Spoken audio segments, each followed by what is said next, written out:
নমস্কার। আপনি কি কখনো খেয়াল করেছেন আপনার সন্তান যখন বলে ভালো লাগছে না, তখন আপনি ঠিক কি করেন? আপনি কি তাকে সাহায্য করছেন, নাকি অজান্তেই তার ভবিষ্যৎকে দুর্বল করে দিচ্ছেন? এই রকম আরও ভিডিও পেতে অন্বেষণ একাডেমি চ্যানেলটি সাবস্ক্রাইব করুন। আজ আমরা এমন একটি বিষয় নিয়ে কথা বলবো যা শুনতে খুব সাধারণ, কিন্তু এর ভেতরে লুকিয়ে আছে মেধা বিকাশের এক নীরব বিপ্লব, একঘেয়েমি বা বোরডম। আমরা এমন এক যুগে বাস করছি যেখানে সকাল থেকে রাত পর্যন্ত আমাদের চারপাশে শুধু শব্দ, তথ্য আর স্ক্রিন। বিশেষ করে আমাদের সন্তানদের ক্ষেত্রে এই চাপ আরও ভয়ঙ্কর।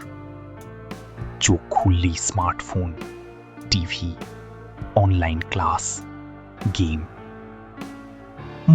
আমার নিজের জীবনের একটা ছোট ঘটনা বলি। একদিন আমি ইচ্ছে করে সবকিছু বন্ধ করে দিয়েছিলাম। কোনো ফোন নয়, কোনো কাজ নয়। প্রথম 10 মিনিটে মনে হয়েছিল অসহ্য লাগছে, কিন্তু একটু পরেই মাথার ভেতরে অদ্ভুত সব চিন্তা আসতে শুরু করলো, যেগুলো আমি আগে কখনো ভাবিইনি। এটাই হচ্ছে মস্তিষ্কের আসল খেলা।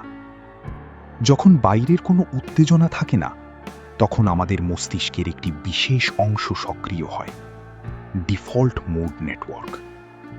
এই সময় মস্তিষ্ক নিজের মতো করে চিন্তা করতে শুরু করে। অতীত, বর্তমান, ভবিষ্যৎ সবকিছুকে জুড়ে নতুন আইডিয়া তৈরি করে। সহজভাবে বললে, এই সময়ই জন্ম নেয় সৃজনশীলতা। গবেষণায় দেখা গেছে, যারা আগে বিরক্তিকর কাজ করেছে, কিন্তু আধুনিক প্রযুক্তি এই প্রক্রিয়াটাকে ধীরে ধীরে ধ্বংস করছে। ফেসবুক, ইউটিউব, গেম সবকিছু আমাদের সন্তানদের মস্তিষ্কে ডোপামিনের ঝড় তুলছে, যেখানে খুব সহজেই আনন্দ পাওয়া যায়। ফলে তারা ধৈর্য হারিয়ে ফেলছে।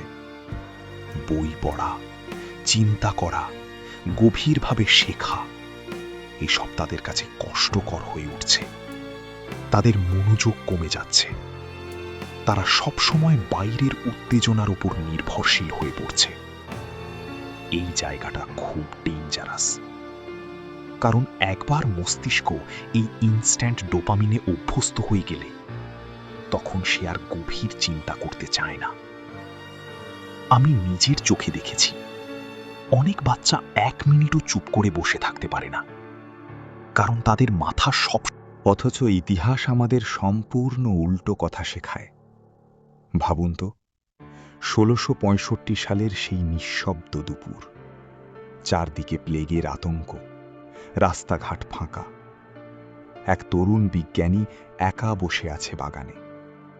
হঠাৎ একটি আপেল মাটিতে পড়ল, আর সেই একঘেয়েমির মুহূর্তেই জন্ম নিল এক যুগান্তকারী চিন্তা, আইজ্যাক নিউটন। আবার ভাবুন, একটি দীর্ঘ ট্রেন যাত্রা, 4 ঘন্টা কোনো কাজ নেই, কোনো ফোন নেই। ঠিক সেই সময়ই জন্ম নেয় হ্যারি পটার, জে.কে. রাউলিং।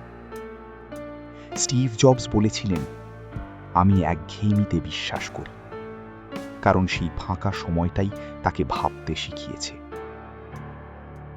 একঘেয়েমি শুধু সৃজনশীলতা বাড়ায় না, এটি মানসিক শক্তিও তৈরি করে।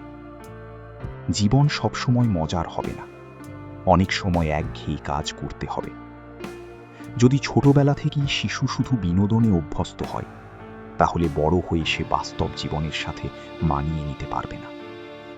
কিন্তু যদি সে একা থাকতে শেখে, তাহলে তার ইমোশনাল ইন্টেলিজেন্স বাড়বে। একঘেয়েমি শুধু সৃজনশীলতা বাড়ায় না, এটি মানসিক শক্তিও তৈরি করে। জীবন সবসময় মজার হবে না, অনেক সময় একঘেয়ে কাজ করতে হবে। যদি ছোটবেলা থেকেই শিশু শুধু বিনোদনে অভ্যস্ত হয়, তাহলে বড় হয়ে সে বাস্তব জীবনের সাথে মানিয়ে নিতে পারবে না। কিন্তু যদি সে একা থাকতে শেখে, তাহলে তার ইমোশনাল ইন্টেলিজেন্স বাড়বে। সে নিজের অনুভূতিকে বুঝতে পারবে। একটা ছোট উদাহরণ দিই। একটা একটা বাচ্চা সব সময় ফোন চাইতো, কিন্তু ধীরে ধীরে তাকে ফ্রি টাইম দেওয়া হলো। কিছুদিন পর সে নিজেই গল্প বানাতে শুরু করলো, ছবি আঁকতে শুরু করলো। কেউ তাকে শেখায়নি, সে নিজেই শিখেছে। এটাই বোর্ডমের শক্তি। তাই অভিভাবক হিসেবে আমাদের কিছু পরিবর্তন জরুরি। প্রথমত, প্রতিদিন অন্তত 1 ঘন্টা ফ্রি টাইম রাখুন। দ্বিতীয়ত, সন্তান যখন বলে আমি বোর্ড, তখন তাকে ফোন দেবেন না। তাকে এমন কিছু দিন যেখান থেকে সে নিজে কিছু তৈরি করতে পারে। তৃতীয়ত, তাকে প্রকৃতির কাছে নিয়ে যান। আর সবচেয়ে গুরুত্বপূর্ণ, আপনি নিজে উদাহরণ দিন, কারণ শিশুরা আমাদের দেখেই শেখে। একটু কল্পনা করুন, আপনার সন্তান একা বসে আছে, সামনে একটি সাদা কাগজ, আর ধীরে ধীরে সে নিজের একটা পৃথিবী বানাচ্ছে। মনে রাখবেন, স্মার্ট হওয়া মানে শুধু তথ্য জানা নয়, নতুন কিছু তৈরি করার ক্ষমতা অর্জন করা। আর সেই ক্ষমতা জন্ম নেয় নীরবতা আর একঘেয়েমির মধ্যে। তাই পরের বার আপনার সন্তান যখন বলবে ভালো লাগছে না, তখন ভয় পাবেন না। হয়তো আজ সে বোর হচ্ছে,